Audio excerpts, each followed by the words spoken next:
I'm Henry Hammonds. I'm a junior at Tennessee Tech University, and I'm an MET major. My name is Shelby Lewis. I'm a sophomore at Tennessee Tech University, and I'm a nursing major. My name is Courtney Richardson. I'm a freshman at Tennessee Tech, and I'm a psychology major. And we're Team 1, and today we're going to be giving a presentation on informative presentations. Some of the points we're going to hit on today is, what is an informative presentation? Types of informative presentations and tips for presenting them effectively. What is an informative presentation? They provide the audience information on a topic. They may be used for instruction or training, or they can just be to give general information. It includes a broad range of formats, including conference presentations, design reviews, product updates, lectures, and many others. It differs depending on your audience. The way you present the information is dependent on who you're speaking to, so it's important to identify who your audience is and cater the information to them. All presentations will be somewhat persuasive at their core. At the very least, you're trying to persuade your audience to be engaged and accept the information you're providing. Presentations fall in a range between informational and persuasive. It's up to the presenter to decide how much of their personal perspective they're going to include in their presentation and what's appropriate for each specific presentation. Alrighty. Types of different informative presentations. There are 6 different types, so we have 3 on this screen. We have conference presentations, information or product updates, and customer information sessions. We have design or documentation reviews, classroom presentations, which they fall on the borderline of less formal, brown bag lunches, which are also less formal, and community information sessions. The first different type of informative presentation we're going to be talking about today is conference presentations. There's a professional or society or club that exists for almost every field. To name a few, there's AFS, SME, and ANA, which is the American Nurses Association. Conference presentations are a necessity for these clubs and societies because they have to tell a lot of information to a lot of people, and they have to get it across as effectively as possible. And conference presentations really maximize their efficiency.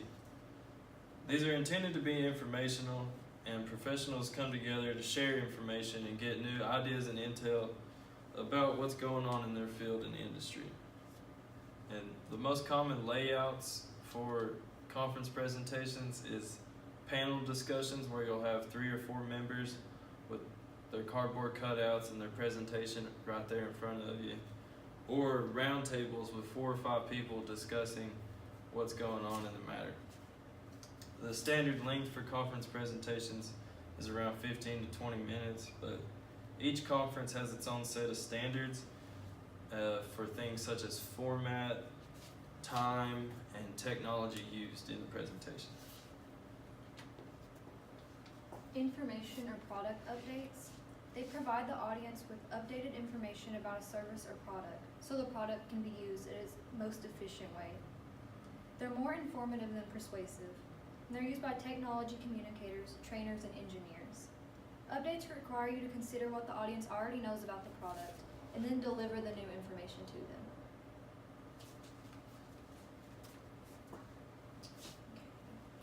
Customer information sessions. These are more generalized than product updates.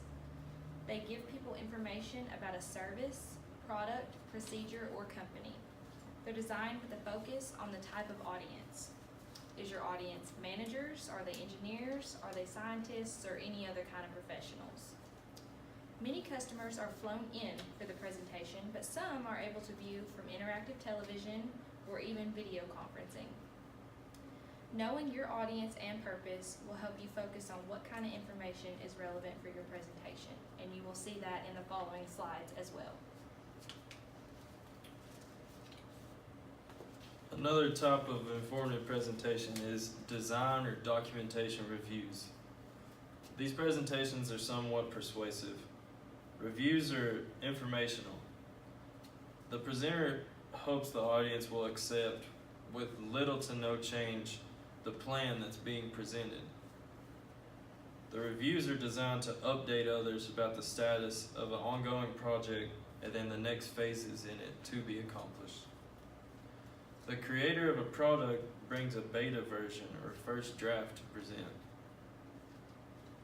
These types of presentations are usually well organized presentations, and they're used to highlight key features within the project or the documentation that's being displayed. Draft or design specifications are often handed out beforehand because everybody needs to be on the same page and just have the whole process run as smooth as possible. Another type of presentation is classroom presentations. They're used by students, teachers, and guest speakers in schools. It's important to analyze the audience and know what they're going to understand and design your information in a way that they'll understand it. Define technical terms clearly and use repetition. That way the students will understand what you're trying to tell them and they'll remember it. Okay, brown bag lunch presentations.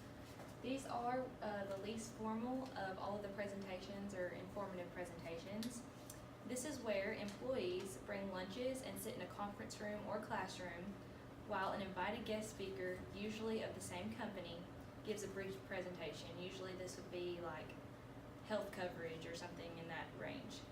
Topics include technology and policy updates.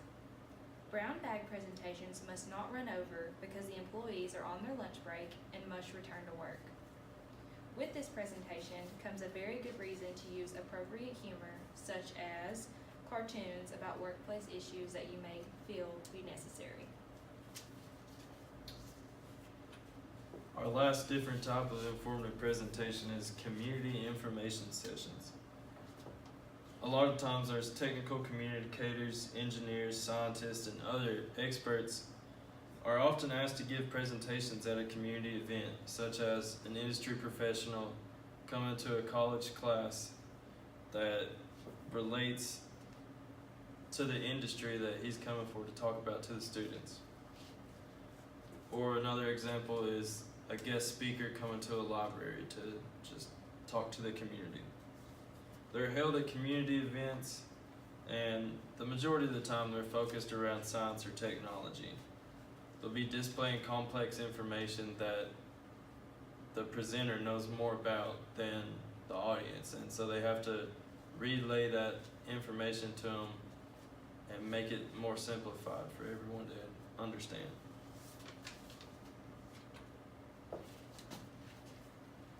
Creating an effective presentation. The first thing to make your presentation effective is to have a strong introduction and conclusion. You'll want the body to explain information really clearly so the audience can understand it, and keep the audience engaged. Use visual aids and other things to keep their attention throughout the entire presentation. We'll elaborate more on tips for making your presentation more effective on the following slides. Okay, an effective introduction is one of the most important parts of a presentation because it is the first thing that the audience sees during your presentation, and it will grab their attention very fast. In order to have an effective introduction, you must first conduct a purpose and audience analysis. What is your purpose for the presentation, and who is your audience? Do they have background on the topic, or is it a completely new audience? It should begin with a well-organized and inviting introduction.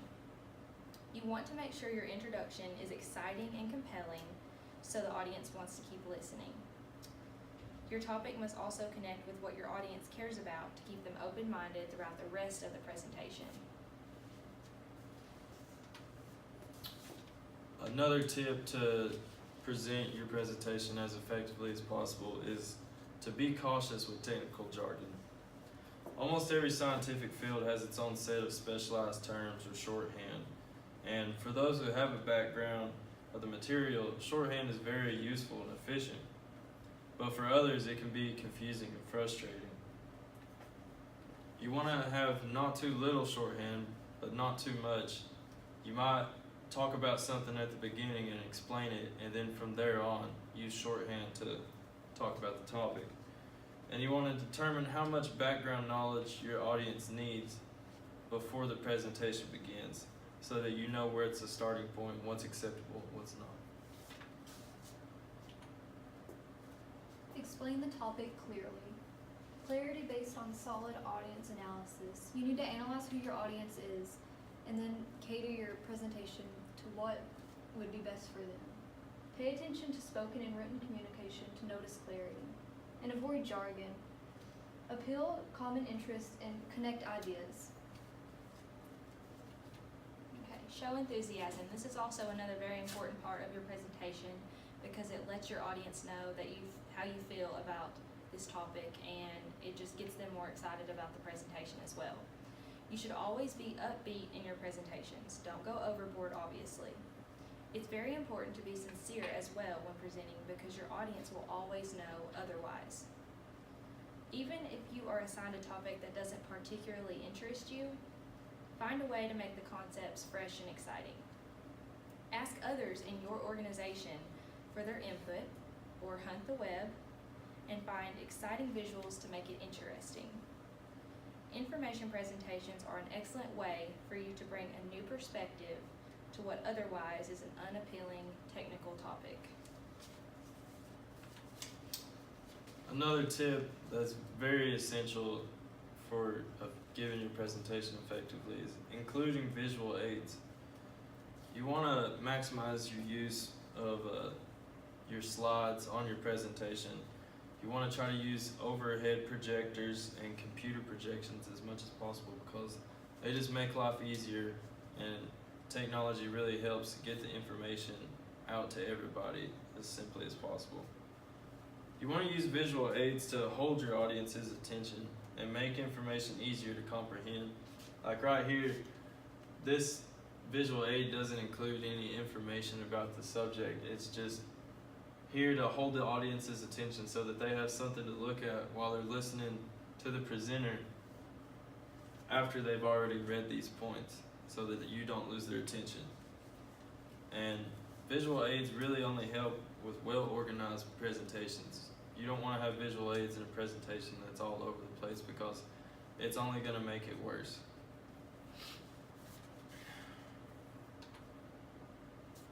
Be professional. The word professional can mean many different things to many different people. Your attire is a really important part of looking professional during a presentation. Casual clothing is becoming more accepted though. Speak in a professional voice, not like how you normally talk with your friends. And handle respect, concern, and conflict with professionalism. Okay, answering questions is also another very important part of a presentation, though it doesn't always necessarily happen. Oral presentations allow you to interact real time with a live audience. Therefore, it's not online where nobody can connect in person, and it allows the audience to really get involved with the presentation. This helps the audience have a better understanding of the material as well.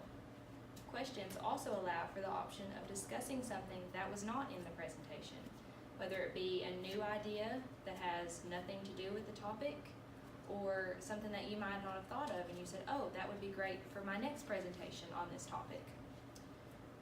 You should also consider the following guidelines when answering questions to allow everything to run more smoothly.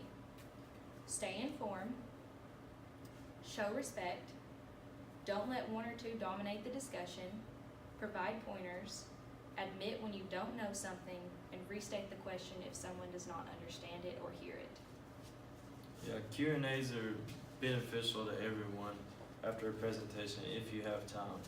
And if you're a professional where you're in the role of having to give the same presentation over and over again, then having some feedback at the end of it really helps you understand what you might need to work on in your next presentation and get a gist of what the audience is understanding. Our last tip for presenting your presentation effectively is ending with a strong conclusion. You want to make it have a clear transition from the body of your presentation. And in the conclusion, you want to restate the main informative points that have already been covered. You don't want to go off on a tangent that hasn't been talked about already in the presentation. And you don't want to insert your opinion or have a call for action at the end of your conclusion or the end of your presentation. Because doing so, it would lean more on the side of persuasive or action presentations rather than an informative presentation. In conclusion, we've covered that an informative presentation provides information about a topic. We went over types of informative presentations, and we gave tips on how to make your presentation effective. Thank you. Is there any questions?